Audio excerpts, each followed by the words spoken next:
নবীজি বলেন উম্মতের দল সকল নবীগণ এই দোয়াটা দুনিয়াতে তারা চায়া নিছেন, কিন্তু আমি নবী চাই নাই কিয়ামতের মাঠে আল্লাহর কাছে উম্মত যদি বিপদে পড়ে যায় আমার উম্মতের জন্য আল্লাহর কাছে ওই দোয়াটা চাইবো। সুবহানাল্লাহ। যখন দেখবো আমার কোনো কিছুতেই কাজ হয় না তখন আমি ওই শেষ অস্ত্রটা আল্লাহর কাছে ব্যবহার করব। নূহ নবী কয় মালিক সবাইকে তুমি শেষ করে দাও, আল্লাহ কাউরে রাখো না, কাউরে রাখো না। আল্লাহ পাক বলে নূহ এটা কি সেই দোয়া? নূহ নবী কয় হ্যাঁ এটা সেই দোয়া যেটা তুমি কবুল করার গ্যারান্টি দিয়েছো। আল্লাহ কয় তাহলে ঠিক আছে, ফাইনাল, সব শেষ করে দিব। তুমি তোমার ইমানদার মুমিন যারা অল্প কজন ইমান এনেছে মুমিন হয়েছে তাদেরকে নিয়ে তুমি একটা নৌকা বানাও, এই নৌকার মধ্যে জাহাজের মধ্যে উঠে নিরাপদ জায়গায় তুমি চলে যাও। তাম দুনিয়া আমি পানির নিচে ডুবাই দিয়ে সব ধ্বংস করে দিব, কাউকে আমি রাখবো না। কিন্তু এরা কিন্তু কিছু পাতিল বানাও, মাটি দিয়ে কিছু পাতিল তুমি তৈরি করো। নূহ নবী মাটি দিয়ে কিছু পাতিল বানাইলেন। আল্লাহ পাক বলতেছেন মনের মাধুরী দিয়ে তুমি বানাও, যেভাবে তোমার মন চায় সেভাবে বানাও, যদ্দূর তোমার ব্রেইনে কুলায়, যদ্দূর তোমার মনের খাহেস তুমি বানাও। নূহ নবী বিভিন্ন ডিজাইনে তুমি পাতিল বানাইতে লাগলেন, মাটি দিয়ে তিনি পাতিল বানালেন। এইভাবে আল্লাহ পাক রব্বুল আলামিন সবগুলি পাতিল বানানোর পর আল্লাহ বলল এবার হাতে একটা লাঠি নেও আর সবগুলি পাতিল ভেঙে ফেলো। নূহ নবী কয় মালিক কেনই বা বানাইতে বলছো, কেনই বা আবার ভাঙতে বলো? এত মনের মাধুরী দিয়া বানাইলাম, মনের ইচ্ছা মতো বানাইলাম, আবার এখন নিজের হাতে ভাঙবো, মন মানে না। আল্লাহ পাক কয়েকটা পাতিল বানাইছো, হাতও দেও নাই, পাও দেও নাই, চোখও দেও নাই, জবানও দেও নাই, কথাও বলতে পারে না, তোমাকে নূহ কইয়া ডাকতেও পারে না, শুধুমাত্র কয়েকটা পাতিল। এই পাতিল নিজের হাতে বানায়া আবার ভাঙতে যদি তোমার কষ্ট হয় তাহলে এইবার বলো আমার যে বান্দা বান্দিরে শেষ করে দেওয়ার জন্য তুমি বলছো, আমি তো এদেরকে নিজের হাতে বানাইছি, শুধু বানাইছি তা না, হাত দিয়েছি শুধু তা না, পা দিয়েছি, একটা বডির আকৃতি দিয়েছি, চোখ দিয়েছি, জবান দিয়েছি। এই জবান দিয়ে আমি আল্লাহরে আল্লাহ কইয়া ডাকে, হয়তো সব সময় ডাকে না, মাঝে মাঝে হলেও তো একবার ডাকে, বলো বলো আমার যেই বান্দাগুলিরে আমি আল্লাহ এই বডির মধ্যে একটা জান দিলাম, জানটা দেওয়ায় হাঁটা থাকতে পারে, নড়তে পারে, চড়তে পারে, আমার ওই বান্দা বান্দিগুলিকে ভাঙতে বুঝি আমি আল্লাহর কষ্ট লাগে না।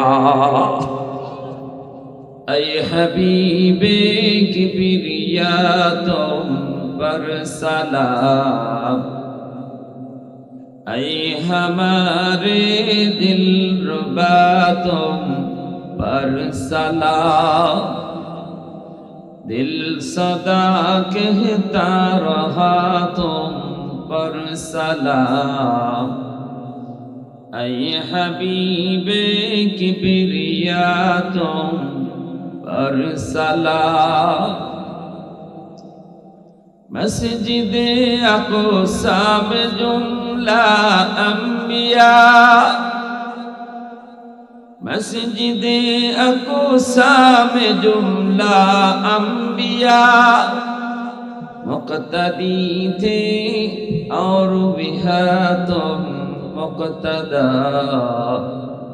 मुक़्तदी थे और बिहा तुम मुक़्तदा, ऐ हबीबे किबरिया तुम पर सलाम, दिल सदा कहता रहा तुम पर सलाम। मोहब्बतेर साथे जबान खुले अल्प समय जिकिर करी, राजी आছি সবাই ইনশাআল্লাহ? লা ইলাহা ইল্লাল্লাহ, লা ইলাহা ইল্লাল্লাহ। সবাই লা ইলাহা ইল্লাল্লাহ,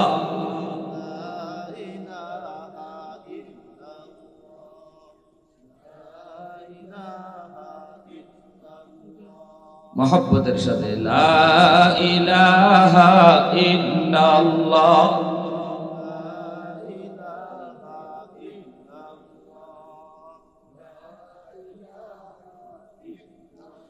ये जिक्र खुदा दिल में सदा रहने दिया कर, और नक्श खुदा दिल में जमा रहने दिया कर। क्या जाने हक इस्लाम है कोई फضل इलाही, हर वक्त दूरी कल्ब खुला रहने दिया कर।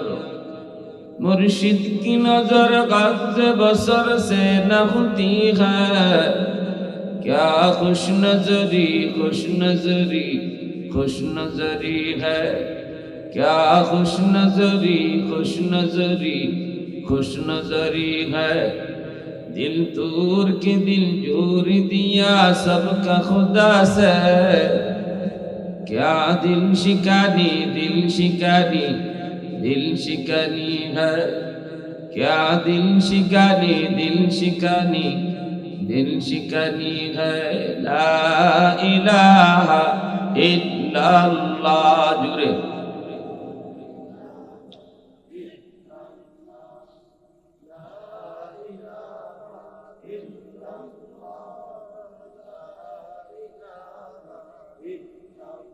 ला इलाहा इल्लल्लाह मुहम्मदुर रसूलुल्लाह। জুড়ে বলি সাল্লাল্লাহু আলাইহি ওয়াসাল্লাম। ঐতিহ্যবাহী মিলনগঞ্জ বাজার নূরে মদিনা যুব সংঘ কর্তৃক আয়োজিত আজকের তাফসীরুল কোরআন মাহফিলের সম্মানিত সদর ইজলাস সভাপতি সাহেব, উপস্থিত জাতির বিবেক উলামায়ে কেরাম, অত্র এলাকার মুরব্বিয়ানে আযম, কলিজার টুকরা যুবক, ব্যবসায়ী ভাইরা, পর্দার আড়ালে পর্দানিশীন সম্মানিত মা ও বোনেরা, আল্লাহ পাকের দরবারে অসংখ্য শুকর যে মালিক আমাকে আপনাকে এই মুহূর্তে দুনিয়ার সমস্ত ব্যস্ততা থেকে মুক্ত করে শুধুমাত্র কেবলমাত্র আল্লাহ এবং আল্লাহর রাসূলের মহব্বত আর ভালোবাসা অন্তরে নিয়ে কোরআন হাদিসের মাহফিলে আসার বসার আলোচনা শোনার তৌফিক দিয়েছেন। এজন্য শুকরিয়া তান বলি আলহামদুলিল্লাহ। এই সাউন্ড বক্সটা একটু দিকে চলতো, আমার কানে খুব বাজতেছে। সেটিং তো তোমরা একবারই করতে পারো না, মাইকের সেটিং। মাইক তো ভালো, সেটিং ভালো না হইলে তো হবে। ওটার দিকে ওইটার দিকে দাও, ঘুরে দাও, ঘুরে দাও।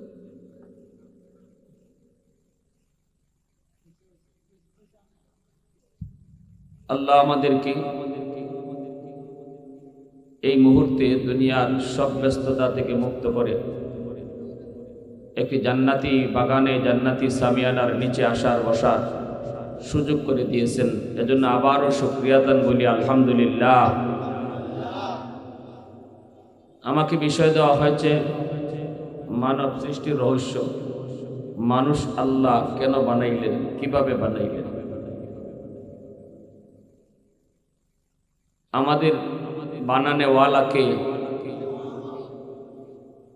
আল্লাহ আমাদেরকে সৃষ্টি করেছেন। এজন্য আল্লাহ নাম খালিক। আল্লাহ আমাদের খালিক, আমাদের মালিক। সমস্ত কায়নাত আল্লাহ পাক বানাইছেন একভাবে, মানুষ বানাইছেন আরেকভাবে। আল্লাহ কোনো কিছু বানাইতে শুধুমাত্র ইরাদা করলেই চলে। ইন্নামা আমরুহু ইযা আরাদা শাইআন আন ইয়াকুলা লাহু কুন ফায়াকুন। শুধু আল্লাহ বলবেন হও, সাথে সাথে হয়ে যাবে। আসমান বলি, জমিন বলি, ফেরেশতা বলি, জান্নাত বলি, জাহান্নাম বলি, সব কিছু আল্লাহ পাক বানাইছেন আদেশ দিয়া। কোন হও, সাথে সাথে হয়ে গেছে। কিন্তু মানুষ বানাইবার কাইফিয়ত ভিন্ন। আল্লাহ মানুষ বানাইবার ক্ষেত্রে তিনি বলেন, মানুষকে আমি এত মায়া, এত আদর, এত মায়া, এত আদর করে বানাইছি। এই মানুষ আদেশ দিয়া না, এই আব্দুল করিম হও, এভাবে না। এই আব্দুর রহিম হও, এভাবে না। যখনই আব্দুল করিম, আব্দুর রহিম, আব্দুল গফার, আব্দুল্লাহ, আমার কোনো বান্দা বান্দিরে যখনই বানাইতে গেছি, তখনই আমি আল্লাহ আমার নিজের হাত লাগাইয়া বানাইছি। সুবহানাল্লাহ। নিজের হাত লাগাইয়া বানানোর মধ্যে মায়া কম না বেশি? জোরে বলেন। নূহ নবী কইছিল, আল্লাহ সব শেষ করে দাও, ওরা আমাকে মানে না। ভাবছিলাম বাপ মারা যাওয়ার পর ছেলে মানব, কিন্তু আজকে দেখলাম বাপেও আমারে পাগল কইয়া ইটা মারছে, সাথে হাত আঙ্গুলে দুইরা হাটে যে পোলাটা, সেও আমারে পাগল কইয়া ইটা দিছে, ঢিল চড়ছে। তাহলে যা বুঝলাম, এদের কপালে ঈমান নাই, লাভ হবে না, আল্লাহ শেষ করে দাও। রব্বি লা তাযার আলাল আরদি মিনাল কাফিরিনা দাইয়ারা। একটা বেদিন বেঈমানরেও তুমি ছাড় দিও না, সব শেষ করে দাও। আল্লাহ পাক তখন বলেছিলেন, নূহ, এটা কি তোমার সেই দোয়া? কোন দোয়া? লিকুল্লি নাবিয়্যিন দাওয়াতুন মুস্তাজাবাতুন ফাতাআজ্জালা কুল্লু নাবিয়্যিন দাওয়াতাহু ওয়া ইন্নী ইখতাবাতু দাওয়াতি শাফাআতান লিউম্মতি। আল্লাহর নবী, রহমতের নবী, আমার আপনার নবী বলেন, সকল নবীদেরকে আল্লাহ পাক একটা দোয়া কবুলের গ্যারান্টি দিয়েছেন। এই দোয়াটা যখনই তারা করবে, তখনই আল্লাহ কবুল করে নিবেন। সকল নবীরা এই দোয়াটা দুনিয়াতে যার যার মতো করে চেয়ে নিয়েছেন। যখনই কোনো বিপদ হয়েছে, যখনই কোনো চাওয়ার দরকার পড়েছে, শেষ অস্ত্র একটা, এটা আল্লাহ পাক কবুল করবেনই, করবেনই করবেন। এটা আল্লাহ পাকের দেওয়া গ্যারান্টি। নবীজি বলেন, সকল নবীগণ দুনিয়াতে এই দোয়া চাই নিছেন, কিন্তু আমি নবী এই দোয়াটা দুনিয়াতে চাই নাই। ইন্নী ইখতাবাতু দাওয়াতি শাফাআতান লিউম্মতি। আমি দোয়াটা আমি আমার অন্তরের ভিতরে লুকায় রাখলাম, কিয়ামতের ময়দানে আমার উম্মতের সুপারিশের জন্য কাজে লাগাবো। আল্লাহ। والليل بزلف محمد كترنم والشمس برخسار أحمد كترنم والفجر में सुबह रिसालत की बशारत والعصر में दौर नबूवत की बशारत हर फूल में रूय मदीना का तबस्सुम शाखों की लचक में बेक़दा का तकल्लुम यासीन से मौला ने कभी उनको पुकारा हामीम कभी और कभी ताशीन इशारा ये रमज़ है कुछ आशिक माशूक के माबैन समझा है जिन्हें खल्क़ों में अक्सर उमर कौनैन समझा है जिन्हें खल्क़ों में अक्सर उमर कौनैन। मुसलमाনের আওয়াজে বলেন আল্লাহু আকবার। নবীজি বলেন, উম্মতের দল সকল নবীগণ এই দোয়াটা দুনিয়াতেই তারা চায় নিছেন, কিন্তু আমি নবী চাই নাই। কিয়ামতের মাঠে আল্লাহর কাছে উম্মত যদি বিপদে পড়ে যায়, আমার উম্মতের জন্য আল্লাহর কাছে ওই দোয়াটা চাইবো। সুবহানাল্লাহ। যখন দেখবো আমার কোনো কিছুতেই কাজ হয় না, তখন আমি ওই শেষ অস্ত্রটা আল্লাহর কাছে ব্যবহার করব। নূহ নবী কয়, মালিক সবাইকে তুমি শেষ করে দাও, আল্লাহ কাউরে রাখো না, কাউরে রাখো না। আল্লাহ পাক বলেন, নূহ এটা কি সেই দোয়া? নূহ নবী কয়, হ্যাঁ এটা সেই দোয়া যেটা তুমি কবুল করার গ্যারান্টি দিয়েছো। আল্লাহ কয়, তাহলে ঠিক আছে, ফাইনাল, সব শেষ করে দিব। তুমি তোমার ইমানদার মুমিন যারা অল্প কজন ইমান এনেছে, মুমিন হয়েছে, তাদেরকে নিয়ে তুমি একটা নৌকা বানাও।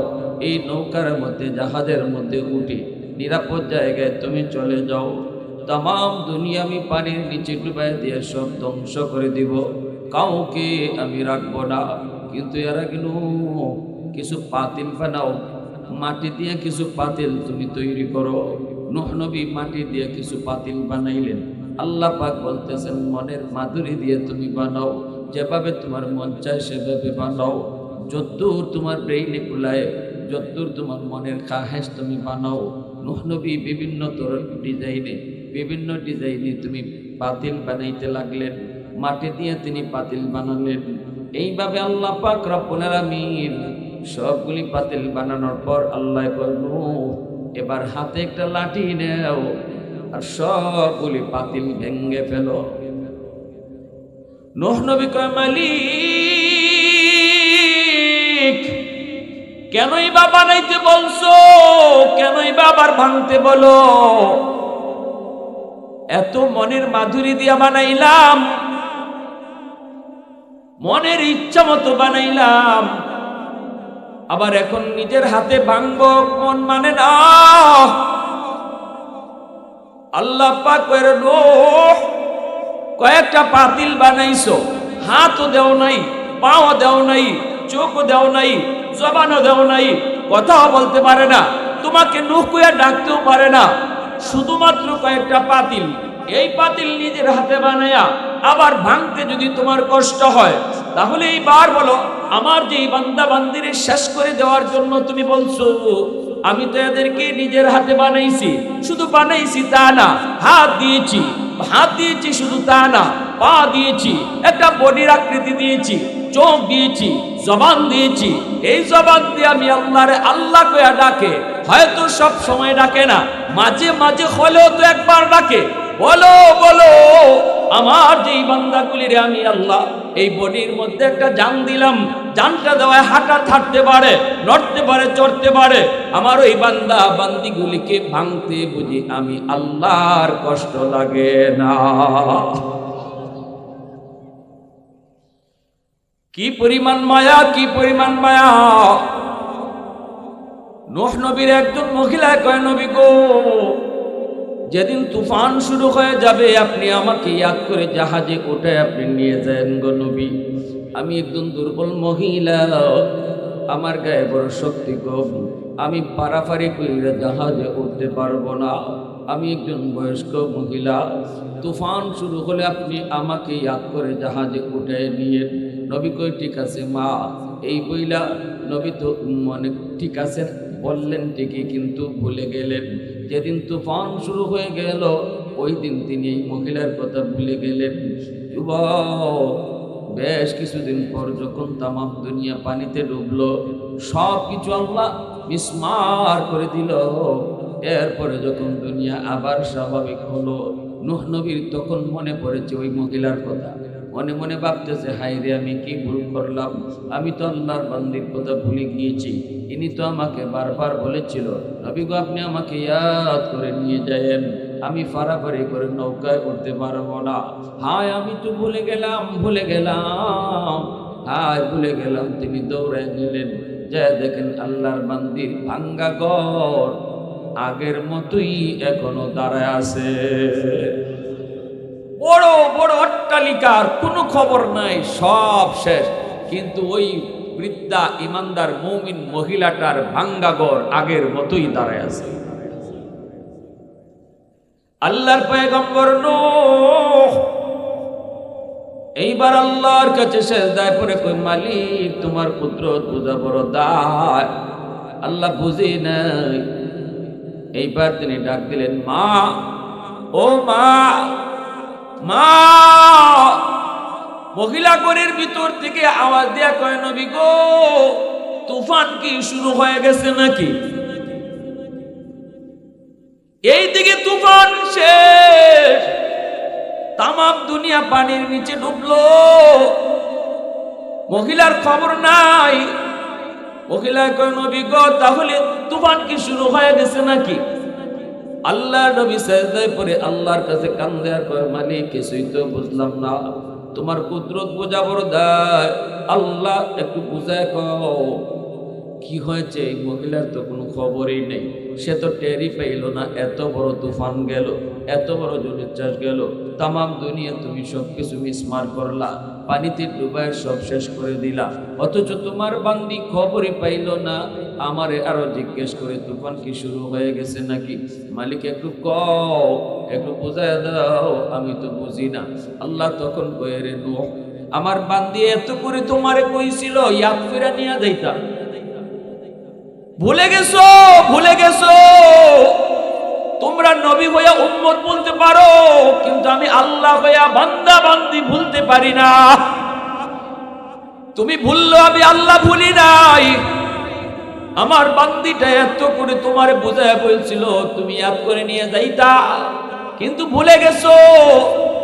আমি আল্লাহ বলতে পারি নাই, আমি বলতে পারি নাই, কারণ আমি তো খালিক, আমি তো আদর করে বানাইছি, আমি তো বড় আদর করে বানাইছি, এজন্য এই মানুষকে আমি আল্লাহ বলতে পারি না। প্রশংসা করব কার? আরেকটু জোরে বলেন কার? ওয়াহদাতি কি হিফাজতি নেহি বেকুওয়াতে বাজু, ওয়াহদাতি কি হিফাজতি নেহি বেকুওয়াতে বাজু, आती नहीं कुछ कमी हाफले खुदा दाद, ऐ मर्द खुदा तुझको कुव्वत नहीं हासिल, जा बैठ किसी गार में अल्लाह को करिया, जा बैठ किसी गार में अल्लाह को करिया।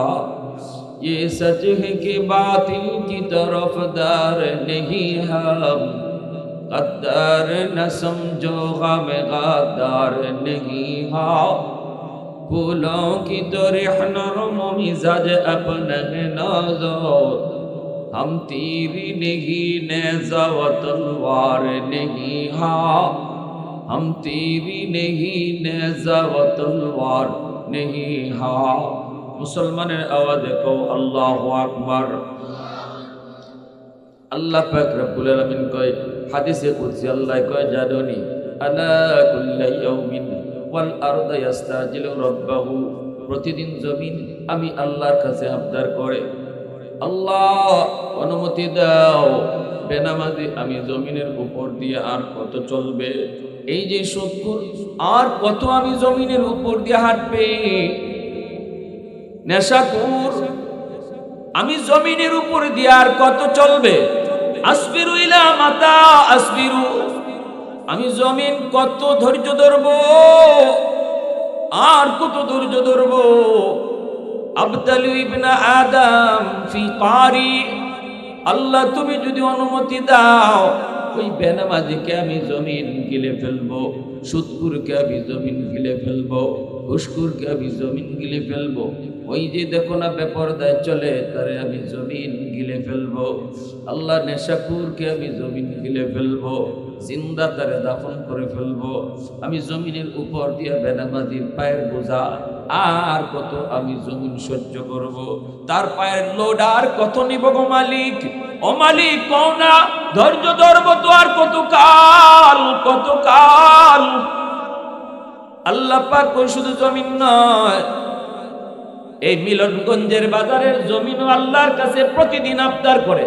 এই মিলনগঞ্জের ভিতরে যত বেনামাজি, ওই বেনামাজির জমিন গিলে ফেলতে চায়। সুদপুর বাজারে যারা আছে এই সুদখোরকে জমিন গিলে ফেলতে চায়।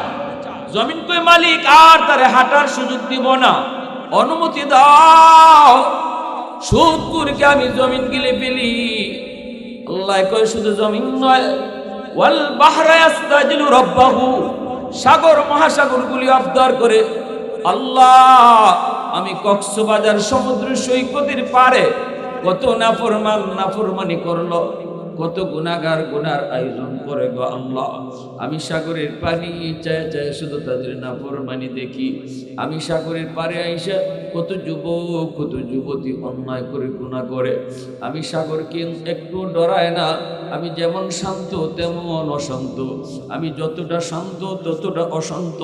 চাইলে আমি জমিন পানির নিচে ডুবাই দিতে পারি যদি তোমার ইশারা পাই, যদি তোমার অনুমতি পাই। কিন্তু দেখো বেঈমান আমারে ডরায় না, দেখো না নাফরমান আমাকে ভয় পায় না। আল্লাহ তুমি যদি অনুমতি দাও, ওই নাফরমান গুলারে আমি পানি দিয়ে ডুবাইয়া দেব।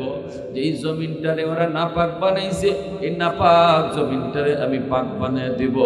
আল্লাহ পাক রব্বুল আলামিন তখনই জমিনরে ধমক দেয়, সাগর মহাসাগরে আল্লাহ ধমক দিয়ে কই জমিন থাম থাম।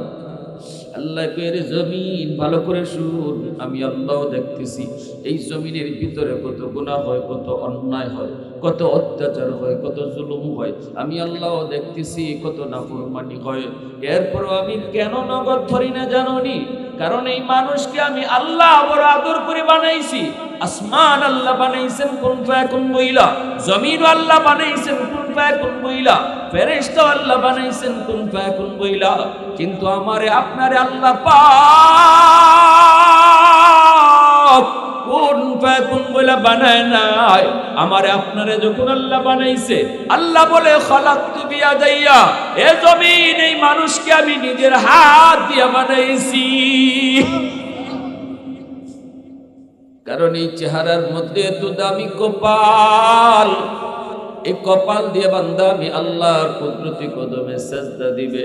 কপালটা আমি বানাইছি আমার সেজদার জন্য। এই কপাল ফেরেশতাদের হাতে বানাইলে হয় না, এই কপাল আদেশ দিয়ে বানাইলে হয় না। এই কপালটা আমি আল্লাহ নিজের হাত দিয়ে বানাইছি। এজন্য আল্লাহ পাক করে জমিন শুন শুন, আমার আর আমার বান্দা বান্দির মাঝখানে তোমরা কেউ নাক গলাবা না। আমি অপেক্ষায় আছি।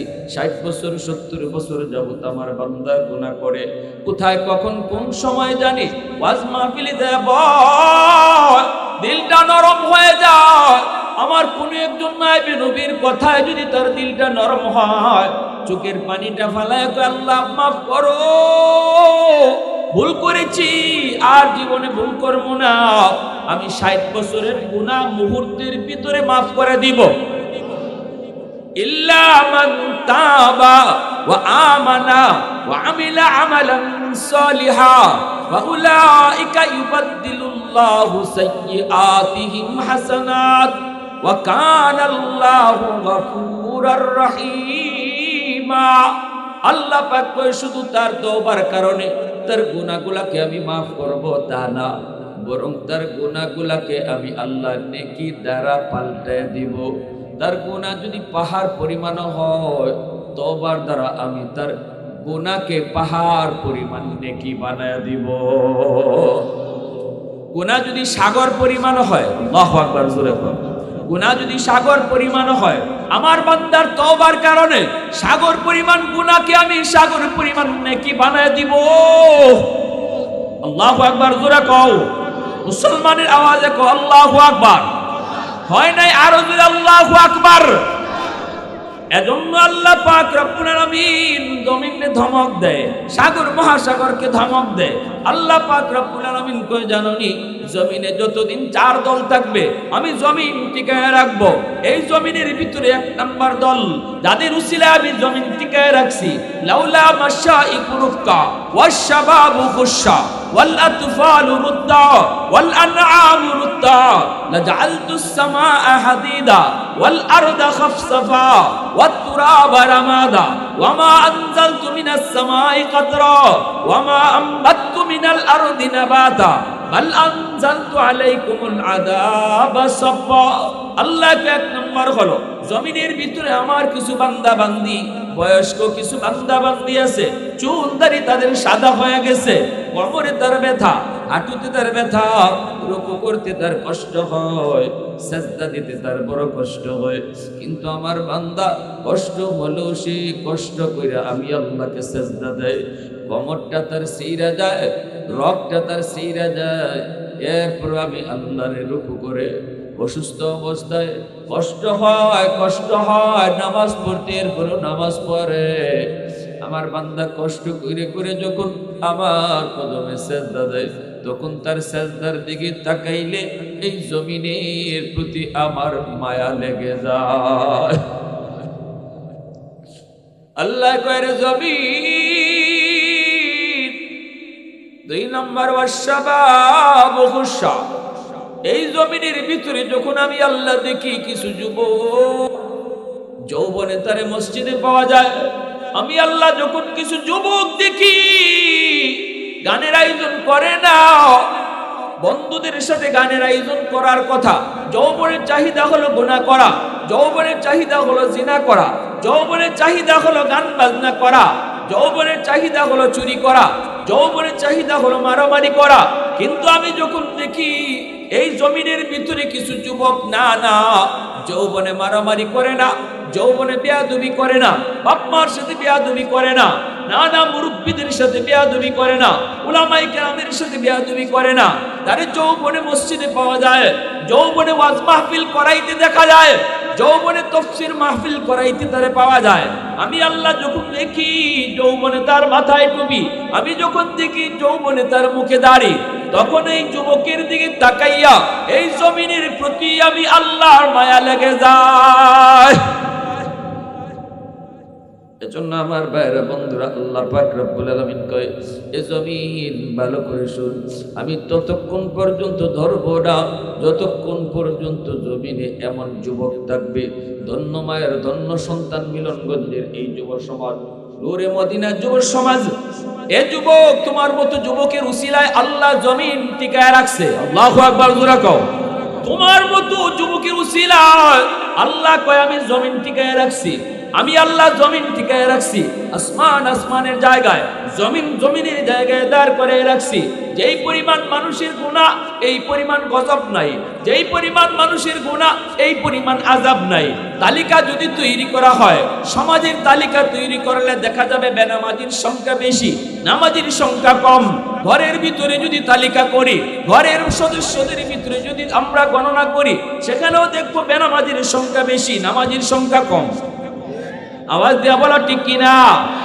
এরপর আল্লাহ কয় এরপর আমি গজব দেই না। গুনাহ গজব টানে, গুনাহ কি গজব টানে? গজব আসতে চায়, কিন্তু আমি যখনই দেখি কিছু যুবক জমিনের ভিতরে এমন আছে যৌবনের পাগলামি করে না, যৌবনে তার কলিজার ভিতরে আমি আল্লাহর প্রেম জমায় নেয়, ওই যুবক যখন জমিনে আমাকে সেজদা দেয়, তখন এই গজবের আগে আমার রহমত চলে যায়। ইন্না রহমাতি সাবাকাত আলা গজবি, তখনই আমার গজবের আগে রহমত চলে যায়। যেরকম সুবহানাল্লাহ। একটু মহব্বতের সাথে মাওলা পাকের জিকির করি, লা ইলাহা ইল্লাল্লাহ। আওয়াজ দিয়া লা ইলাহা ইল্লাল্লাহ।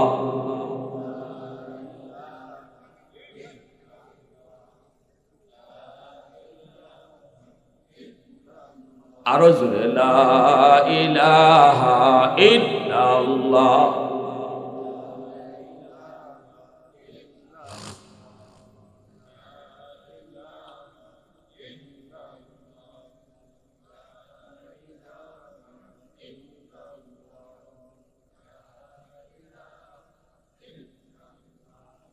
লা ইলাহা ইল্লাল্লাহ। লা ইলাহা ইল্লাল্লাহ মুহাম্মাদুর রাসূলুল্লাহ। জোরে সুরে বলি সাল্লাল্লাহু আলাইহি ওয়াসাল্লাম। এ যুবক, এবার তুমি যদি বলো হুজুর পারি না, যৌবনকালে আল্লাহরে ডাকতে পারি না হুজুর, বড় কষ্ট হয়। যৌবনে আমার দেয় না মসজিদে যাইতে, যৌবনে আমার দেয় না ওয়াজ মাহফিল করাইতে, হুজুর দেয় না, শুধু গুনার দিকে ডাকে।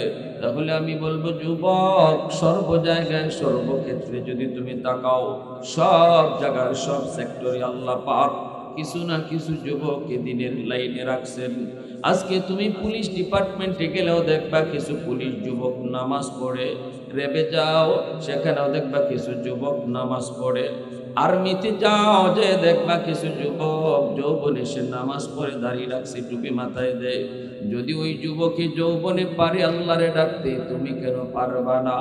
পারবা না যদি এমন এক কাজ হয় যেটা কেউ পারে না, একজনেও যদি পারে বোঝা গেল পারা সম্ভব।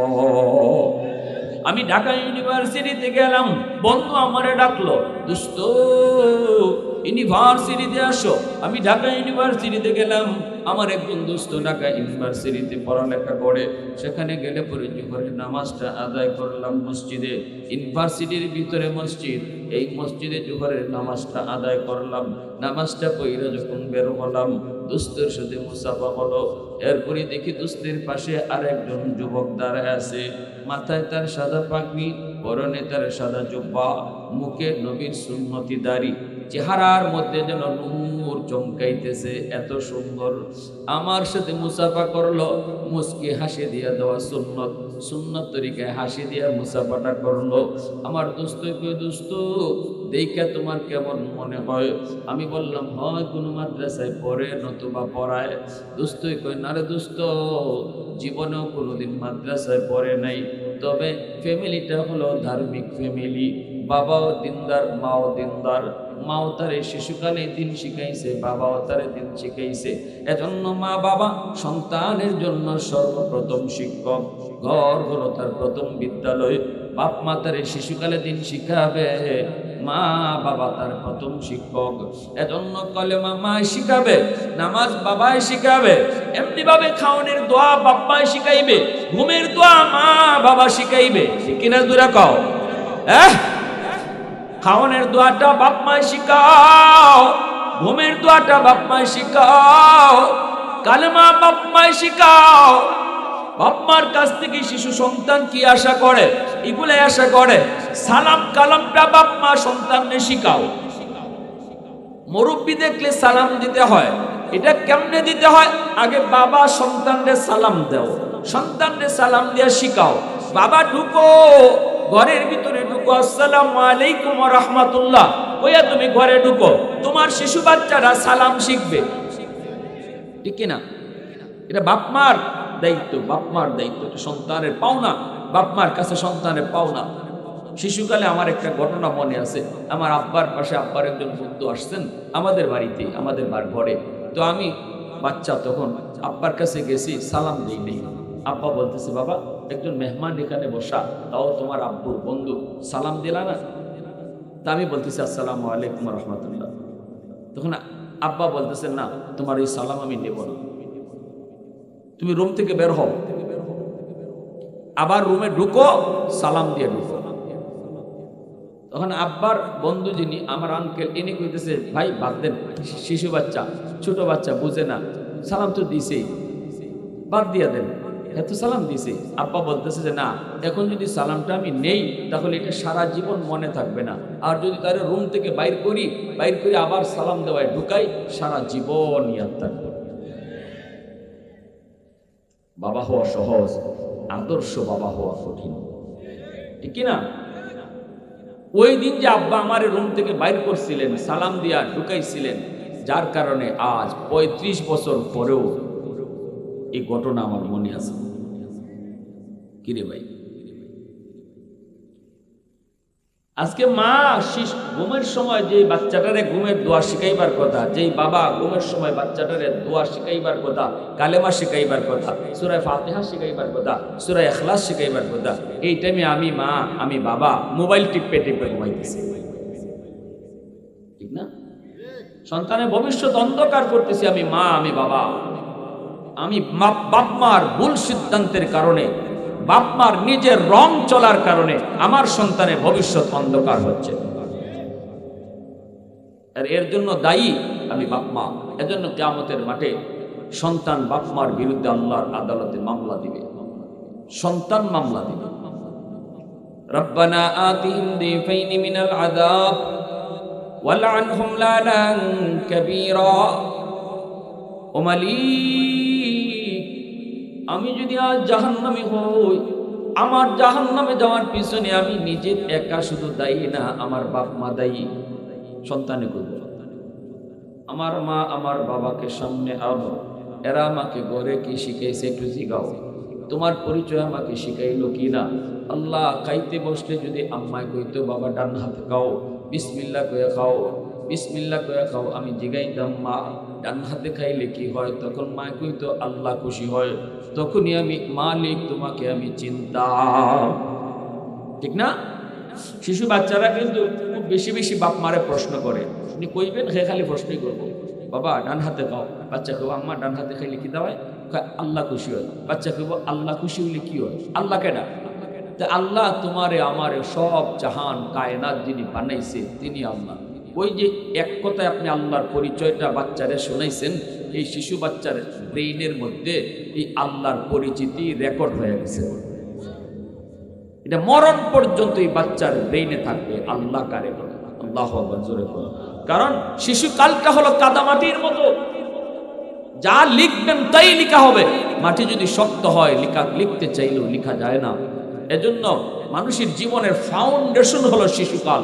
শিশুকালটা যার যত ধর্মীয় বিধানের উপরে, ধর্মীয় রীতিনীতির উপরে, ধর্মীয় কালচারে যে বাচ্চাটার শিশুকালটা গড়ে ওঠে, এই বাচ্চার জীবন ততটা ধর্মের উপরে মজবুত হয়। আর আমরা শিশুকালটা একদম অবহেলায় নষ্ট করি। মা টেলিভিশন দেখতেছে, বাচ্চারে লইয়া দেখতেছে, বাপে নাইস গান দেখতেছে, বাচ্চারে লইয়াই দেখতেছে, ঠিক না? অথচ আমার বাচ্চা দুনিয়াতে আসছে মঈনুদ্দিন চিশতির মতো ওলি হইয়া। এটা আল্লাহর রাসূলের হাদিস, কুল্লু মাউলুদিন ইউলাদু আলাল ফিতরা ফাআবাওয়াহু ইউহাব্বিদানিহি আও ইউনাসসিরানিহি আও ইউমাজ্জিসানিহি।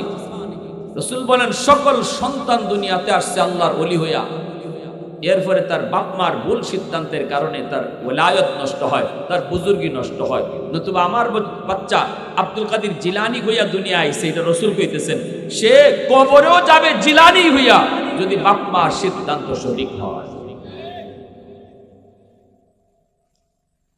আমার ভাইয়েরা বন্ধুরা জন্য বলি, বাচ্চাটার সামনে ঘরটারে তুমি ধর্মীয় কালচারে গড়ে তুলো, সালাম কালামের আমল ঘরে তৈরি গড়ে তুলো। মা স্বামী স্ত্রীরে সালাম দাও, স্ত্রী স্বামীরে সালাম দেখ, বাপরে সালাম দাও সন্তানে, মারে যে সালাম দাও, ঘরে ঢুকো, মুসাফা করো। এই দৃশ্যগুলো আমার শিশু বাচ্চা দেখুক, সে শুনুক। এই দেখা শোনাটা তার দিল আর দিমাগের ভিতরে শিশুকালে রেকর্ড হইতেছে, রেকর্ড। বড় হওয়ার পরে তারা শিখাইতে হবে না মুসাফা, হে শিশুকাল থেকে মুসাফা দেখিয়া শিখছে, ঠিক কিনা জোরে বল। সালাম শিখাইতে হবে না, সালাম শূন্যই শিখছে। এজন্য ধর্মীয় কালচারে আমার আপনার ঘরটা সুন্দরভাবে সাজাইতে হবে।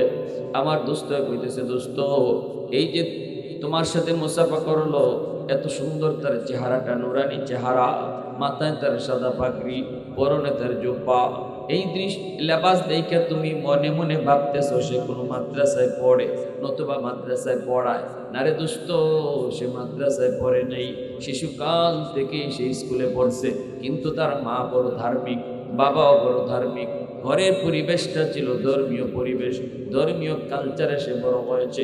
এজন্য এই বাচ্চাটা, এই যুবকটা শিশুকাল থেকে সে ধর্মের উপরে মজবুত। কলেজে পড়ে তখনও নামাজ ছাড়ে নেই, আজকে ঢাকা ইউনিভার্সিটিতে ভর্তি হলো, জন্মদারি, এখনো তার মুখে জন্মদারি, একবারের জন্য দাড়ি কামায় নাই। আল্লাহু আকবার জোরে কও। স্কুলে পড়লো অথচ মুখে তার জন্মদারি, চাপায় জন্মদারি, দাড়ি একবারও কাটে নাই। ঢাকা ইউনিভার্সিটিতে ভর্তি হয়েছে, এমন মেধা, মেধা তো হবে, মেধা হবে না মানে যে মা সন্তান পেটে নিয়ে পর্দায় চলে, এই সন্তান বড় হওয়ার পরে মেধাবী হয়, মেধাবী হয়। পেটে সন্তান নিয়ে যদি মা বেশি বেশি টক খায়, সন্তান বড় হওয়ার পরে টক প্রিয় হয়। পেটে সন্তান নিয়ে যদি মা বেশি বেশি মিষ্টি খায়, সন্তান বড় হওয়ার পরে মিষ্টি প্রিয় হয়। পেটে সন্তান নিয়ে যদি মা বেশি বেশি ঘুমায়, সন্তান বড় হওয়ার পরে অলস হয়। পেটে সন্তান নিয়ে যদি মা টুকটাক কামকাজ করে, এই সন্তান বড় হওয়ার পরে কর্মঠ হয়। পেটের সন্তান নিয়ে যদি মা বেশি বেশি গান শুনে, সন্তান বড় হওয়ার পরে গায়ক হয়। পেটের সন্তান নিয়ে যদি মা বেশি বেশি কোরআন পড়ে, এই সন্তান অল্প দিনে হাফেজে কোরআন হয়। এজন্য মা বড় দিনদার, পর্দার ভিতরে থাকে মা। ও যুবক, ওই মা পর্দার ভিতরে সন্তানকে নিয়ে রাখছে, নিজেও পর্দার ভিতরে চলছে, যার কারণে মেধা তার ভালো। আমার দোস্ত কয়, ঢাকা ইউনিভার্সিটিতে যখন ভর্তি পরীক্ষায় সে দিয়েছে, এই ভর্তি পরীক্ষায় সবার চেয়ে বেশি নাম্বার পাইছে। এজন্য তার ইংলিশে অনার্স দেওয়া হয়েছে। ঢাকা ইউনিভার্সিটিতে ইংলিশে অনার্স সবাই পায় না, সর্বোচ্চ নাম্বার যারা পায় তাদেরকে ইংলিশে অনার্স বিভাগ দেওয়া হয়। সে ইংলিশে অনার্সে ভর্তি হয়েছে এবং ইংলিশে অনার্সে ভর্তি হয়ে শেষ না, অনার্সেও সে ফার্স্ট ক্লাস ফার্স্ট হয়েছে। ঢাকা ইউনিভার্সিটিতে সেই হলো সর্বোচ্চ ব্রিলিয়ান্ট স্টুডেন্ট। এর চেয়ে মেধাবী কোনো ছাত্র নাই। সমস্ত টিচাররা তারে চিনে, সমস্ত ছাত্র ছাত্রীরা তারে চিনে। আমি তখন বুকের সাথে বুক মিলায়া কপালে একটা চুমা দিয়ে বলছিলাম, ভাই রে একটু কো না, এই ঢাকা ইউনিভার্সিটির মতো পরিবেশে আমার নবীর সুন্নতি লেবাস নিয়ে তুমি চলতেছো, তোমার কি অসুবিধা হয় না? যেখানে মেয়েরা বেপরদায় চলে, যেখানে ছেলে মেয়েরা ওপেন চলে, যেখানে ছেলে মেয়েদের ওপেন চলাফেরা, একসাথে বসে আড্ডা করে, ওই পরিবেশে তুমি আমার নবীর সুন্নতি লেবাস, এই লেবাস নিয়ে তুমি কেমনে চলো? যুবকটা চোখের পানি ছেড়ে কয়, হুজুর একটু দোয়া করবেন।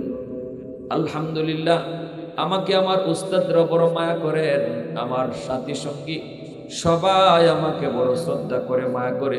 এমনকি ভার্সিটির মেয়েরা আমাকে দেখলে পরে মাথায় কাপড় দিয়া দেয়। এতটা সম্মান আমারে করে, মেয়েরা আমারে দেখলে কাপড় দিয়া দেয়, মাথায় কাপড় দিয়া দেয়, সবাই সালাম দেয়, আমি সালাম করি, সালাম দিই। এতটা ইজ্জত সম্মান দিতেছে। যুবক যৌবনে আল্লাহরে ডরাইয়া নবীর লেবাসে, নবীর রঙে রঙিন হওয়ায় আল্লাহ তার ইজ্জত কমাইছে না বাড়াইছে? আওয়াজ দিয়া কম, বাড়াইছে। সবাই তারে বিশ্বাস করে, সবাই তারে বিশ্বাস করে। এই নবীর রংটার এত দাম, এত ইজ্জত, এত সম্মান, দুনিয়া তো আল্লাহ ইজ্জত বাড়াইছে। এজন্য আল্লাহ পাক রব্বুল আলামিন কই, যুবক, তোমার মতো যুবকের কারণে আমি আল্লাহ আসমান জমিন এখনো টিকায় রাখছি। সুবহানাল্লাহ। কারণ যৌবনের পাগলা গোরাকে তুমি টাইনা ধরছো, পাগলা গোরাকে যেদিকে খুশি ওই দিকে তুমি টানতে দাও নাই, ধরতে দাও নাই। এজন্য আমি আল্লাহ তোমার খাতিরে জমিন টিকায় রাখছি। এ যুবক, এরপরে আল্লাহ কয় 3 নাম্বার হলো ওয়াল আতফালু রুদ্দা। জানুনি, ঘরে ঘরে কিছু শিশু বাচ্চা আছে, শিশু বাচ্চাদের কোনো দোষ নাই, কোনো অন্যায় নেই, কোনো অপরাধ নেই। শিশুরা হলো নিষ্পাপ, তারা হলো নিষ্পাপ, এদের কোনো গুনাহ নাই, গুনাহ নেই। গুনাহ যদি করছে তার মা করছে, গুনাহ যদি করলো তার বাবা করলো। এই বাপ মার গুনার কারণে জমিনে যখন গজব আসতে চায়, গজব, এই শিশু বাচ্চাটার উসিলায় আমি আল্লাহ গজব থেকে জমিনকে বাঁচায় রাখি। কারণ শিশু বাচ্চাগুলির কোনো অপরাধ নাই, ঠিক না? এ যুবক, এজন্য বলি বাচ্চাগুলারে মাইরো না, শিশুদেরকে অযথা কষ্ট দিও না। আমি গুনাহগারের রিজিক আল্লাহ বন্ধ করে দিত, কিন্তু আল্লাহ কয় তোমার ঘরে 2টা অবুঝ বাচ্চা আছে, এই বাচ্চার উসিলায় আমি আল্লাহ ঘরের সবাইরে খাওয়াই। 2টা অবুঝ বাচ্চার উসিলায় আমি আল্লাহ নাফরমান ঘরের সব নাফরমানরে আমি এই 2টা অবুঝ বাচ্চার উসিলায় খাওয়াই। সুবহানাল্লাহ। আর হুজুর কোন এই সমাজের ভিতরে আল্লাহ কয় যেই পরিমাণ বেনামাজি আসমানি গজব আইতো, কিন্তু আমি যখন দেখি জমিনের ভিতরে কিছু শিশু আছে, কিছু অবুঝ বাচ্চা আছে, এরা নিষ্পাপ, এরা ফেরেশতার মতো, আসমানি গজব যদি নামে এই গুনাহগারগুলির কারণে বাচ্চাগুলা গজবে পইরা যায়, অথচ বাচ্চাদের কোনো দোষ নাই, বাচ্চাদের কোনো অপরাধ নাই। আল্লাহ কয় তখনই আমি এই জমিনের প্রতি মায়া করি। আল্লাহু আকবার, জোরে কও। তখনই এই জমিনের প্রতি আমার মায়া লাগে, এই জমিনের প্রতি আমার বড় মায়া লাগে। এজন্য আমার মায়ার নবীর বহু বড় সুন্নত, নবীজি শিশু বাচ্চাদেরকে বড় মায়া করতেন, আদর করতেন, কোলে নিতেন, চুমু খাইতেন। নবীজি সাজদায় গেলে পরে অবুঝ বাচ্চা শিশু যদি নবীর কাঁধে উইটা ঘোড়া দৌড়াইতো, তবুও নবীজি রাগ করতেন না। হাসান হুসেন নবীজি কাঁধে উঠে ঘোড়া দৌড়াইছেন না, ঘোড়া দৌড়াইছেন, এরপরে নবী রাগ করতেন না। খালি হাসান হুসেন না, আরো মদিনার শিশুরা যদি রসুল নামাজে থাকতে ডিস্টার্ব করতো, আল্লাহ রসুল রাগ করতেন না। সুবহানাল্লাহ। কারণ এরা ফেরেশতা, ফেরেশতা। অহেতুক বাচ্চাদেরকে মারবেন না, হাত তুলবেন না, সাবধান। তোমার মতো আমার মতো নাফরমান আর গুনাহগাররে আল্লাহ বহু আগেই খতম করে দিত। যারে মারতেছো এই বাচ্চার উসিলায় আল্লাহ তোমারে বাঁচায় রাখছে। ওয়াল আনআমু তা 4 নম্বরে আল্লাহ পাক বলে, জানোনি জমিনের ভিতরে কিছু পশু পাখি, হাঁস মুরগি গরু ছাগল আছে। এই পশু পাখি, হাঁস মুরগি গরু ছাগল, এদের উপরে নামাজ ফরজ করি নাই, রোজা ফরজ করি নাই। মানুষের গুনার কারণে জমিনে গজব আসতে চায়, কিন্তু হাঁস মুরগি গরু ছাগল এরা তো কোনো গুনাহ করে নেই, এদের তো কোনো অপরাধ নাই, অপরাধ নেই। যখনই আমি আল্লাহ দেখি এই গজবের ভিতরে হাঁস মুরগি গরু ছাগল পশু পাখিগুলো পইরা যায়, তখনই জমিনের প্রতি আমার মায়া লাগে। এজন্য গরু ছাগলের অহেতুক মাইরেন না, খামোখা মারবেন না, গরু ছাগলের উপরে হাত উঠাইবেন না। এরা পশু, পশু, খামোখা মারবেন না। যদ্দুর না পারা যায় মাইরা সামলাইতে মারবেন না। কারণ আল্লাহ হাদিসে কুদসিতে আল্লাহ নিজে কয়, তোমার মতো নাফরমান বহু আগে আমি আল্লাহ তোমার রিজিক বন্ধ করে দিতাম, তোমার চলার ক্ষমতা বন্ধ করে দিতাম। আসমানি গজব আইতো, তোমার গুনার কারণে গজব আইতো চাইতে আইতো পারে না, ওই গরুটার কারণে। সুবহানাল্লাহ। তোমার গুনার কারণে গজব হে আসতে চায়, আসে না ওই ছাগলটার কারণে, যে ছাগলটারে মারছো খামোখা। কষ্ট হইতেছে আপনাদের? কি ভাই কষ্ট হইতেছে? হাকিমুল উম্মত মুজাদ্দিদ মিল্লাত মাওলানা আশরাফ আলী থানভী রহমাতুল্লাহ আলাইহি এত বড় হুজুর, এত বড় আল্লাহওয়ালা, কিতাব লিখতেন, চিন্তা করে কিতাব লিখতেন না। কলম চলতো কারেন্টের মতো, এমন ভাবে কলম চলতো, ব্রেইনে আল্লাহ ঢাইলে দিতেন। মনে হইতেছে একটা কালেকশন উপর থেকে শুরু হয়েছে, কানেকশন হয়েছে, আর ওনার কলম অটো চলতেছে। নইলে একজন মানুষের পক্ষে জীবনে এত কিতাব লেখা সম্ভব না। চিন্তা করে করে যদি লিখতে হইত, কোনো চিন্তা নাই, উনি কলম ধরতেন আর কলম চলত।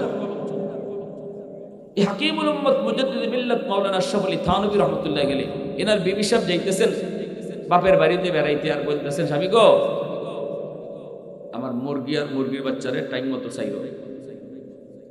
ফজরের পরে উনি নামাজ পড়ে কিতাব লিখতে বসছেন, এদিকে মুরগি মুরগির বাচ্চা সারবার টাইম হয়ে গেছে, খবর নাই। মুরগিও চিল্লায়, বাচ্চাও চিল্লায়। হঠাৎ করে ওনার কলম বন্ধ হয়ে গেছে, এখন আর লেখা আসে না। থানভী রহমতুল্লাহ আলাইহি চিন্তায় পড়ছেন, ঘটনাটা কি, লেখা আসে না কেন?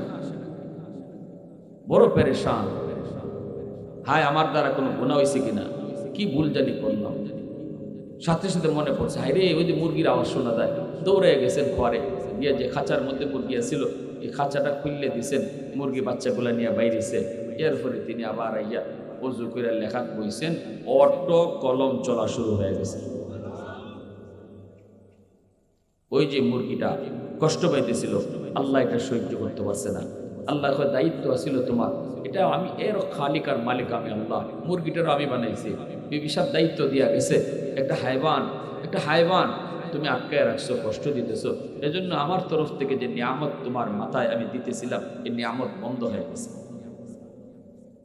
আবার যখন এটা পূরণ করছেন, তখন আল্লাহর পক্ষ থেকে নিয়ামত আবার জারি হয়েছে। একটু চিন্তা করলে বুঝেন যে আমরা কি করতেছি, আমাদের দ্বারা কত অন্যায় হইতেছে। কেন আজকে আমার অসুস্থতা সারে না, আমার বিপদ সারে না, আমার অশান্তি যায় না। কারণটা কি? এমন কত সমস্যায় আমি জর্জরিত, আমার দ্বারা এমন কত ভুল হইতেছে। এজন্য আল্লাহ কই লাউলা মাশাইকু রাক্কা ওয়াশ-শাবাবু খুশশা ওয়াল আতফালু রুদ্দা ওয়াল আনআমু রুদ্দা লাজআলতুস সামাআ হাদিদা ওয়াল আরদা খাফসাফা ওয়াত তুরাবা রামাদা।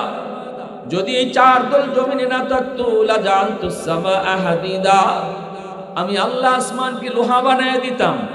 ওয়াল আরদা খাফসাফা ওয়াত তুরাবা রামাদা, এই জমিনটা আমি তামা বানাই দিতাম, তামা। আমা আনজালতু মিনাস সামাই কাতরা, এক ফোঁটা রহমতের বৃষ্টি আমি আসমান থেকে নাজিল করতাম না। ওয়ামা আম্বাতু মিনাল আরদি নাবাতা, একটা শস্যের দানাও আমি জমিনে উঠতে দিতাম না। বাল আনজালতু আলাইকুমুল আযাবা সাব্বা, পর জমিনের মধ্যে শুধু আযাব আর গজব নাজিল হইতো। আল্লাহ কে মানুষ কেন বানাইছি জানোনি? বানাইছিলি আবুদুন, আমি আল্লাহর ইবাদত করার জন্য।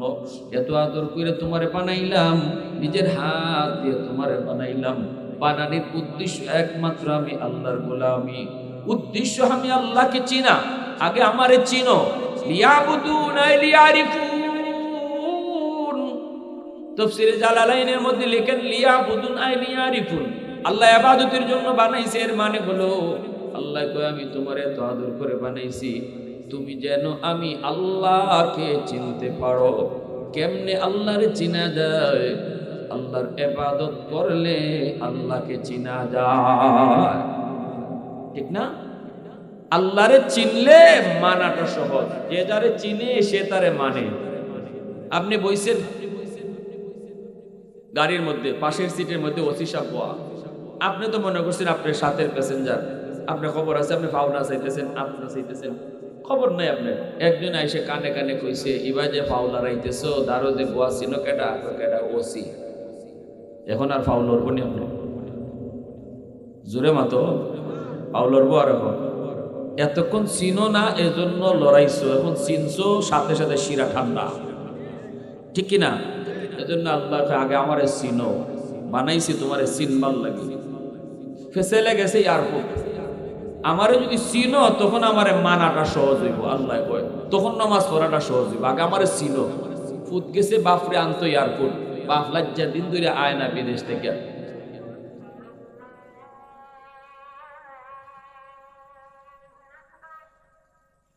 তাহলে আল্লাহ আমাদেরকে বানাইছে কেন লাগে? আল্লাহর গোলামির লাগে। মনে থাকবো না ইনশাআল্লাহ? কার জন্য, কের জন্য বানাইছে আল্লাহ? 5 ওয়াক্ত নামাজ ঠিক মতো পড়তাম, আল্লাহরে মাইন্না চলতাম। কারা কারা রাজি আছে একটু হাত তুলে আল্লাহরে দেখান। আল্লাহ তুমি কবুল করো, সবাই বলি আমিন। ওয়া